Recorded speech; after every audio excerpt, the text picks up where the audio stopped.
இப்படி ஒரு vlog and விளாகர நீங்க எங்கேயுமே பார்த்துருக்க மாட்டீங்க. ஏன்னா, நம்ம இப்ப இருக்கிற தோற்றம் அப்படி. எங்க அம்மா வீட்டுக்கு ஒரு 2 நாள் ரெஸ்ட் எடுத்துட்டு போலான்னு வந்தோன்னா, ஆனா ஐயோ! வீடு கிடந்த கெடைய பார்க்கணும். காத்து ரொம்ப அடிக்கா, வீடு ஃபுல்லா எங்கன பார்த்தாலும் தூசியா இருந்துச்சு. எங்க அம்மாவ சொல்லியும் குத்தம் கிடையாது. காலைல 7:30க்கு வேலைக்கு போயிட்டு சாயங்காலம் 4 மணிக்கு தான் வருவாங்க. அப்புறம் 4:30க்கு வேலைக்கு போயிட்டு 8 மணிக்கு தான் வருவாங்க. அவங்களால பொங்கி சாப்பிட, வீடு தூக்க, பாத்திரம் தேய்க்க, துணி அலச மட்டும் தான் முடியும். மத்தபடி சுத்தி முத்திலாம் குடஞ்சிட்டு இருக்க அவங்களுக்கு நேரம் கிடையாது. அவங்களுக்கு நேரம் இல்லன்னு ஒரு பக்கம் தெரிஞ்சாலும், மனசுக்குள்ள திட்டிக்கிட்டே தான் வேலை பார்த்தேன். ச்சே! வீட்ட இப்படியா வச்சிருப்பாங்க அப்படின்னு.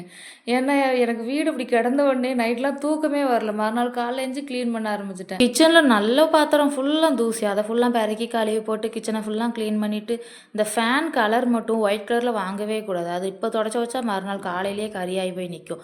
அதே மாரி கதவும் வந்து பிளெயினா மொட்டு மொழுக்குன்னு தான் எடுக்கணும். சும்மா மாடர்ன் பார்த்து எடுத்தோம்னா இண்டு இடுக்கெல்லாம் போய் தூசி உட்காந்துக்கிட்டு நம்ம உயிர வாங்கி நம்ம ஹார்லிக்ஸ் டப்பாலயே எண்ணெய ஊத்தி வச்சுட்டு இருக்குன்ட்டு ஒரு டப்பாவ ஆர்டர் போட்டு குடுத்தா, அத தூக்கி ஓரமா வச்சுட்டு திரும்பவும் அந்த ஹார்லிக்ஸ் டப்பாவ தான் யூஸ் பண்ணிட்டு இருக்கு. இனி இது இருந்தா தானே யூஸ் பண்ணுவோம்னு சொல்லி தூக்கி போட்டு அந்த டப்பால தூக்கி நான் எண்ணெய ஊத்தி வச்சுட்டேன். காலையில 8 மணிக்கு ஆரம்பிச்ச வேலைய நைட்டு 8 மணி வரைக்கும் பார்த்துருக்கேன். இதுக்கிடையில நான் பெத்த பிள்ளையும் அப்பவும் பார்க்கணும் இல்லையா?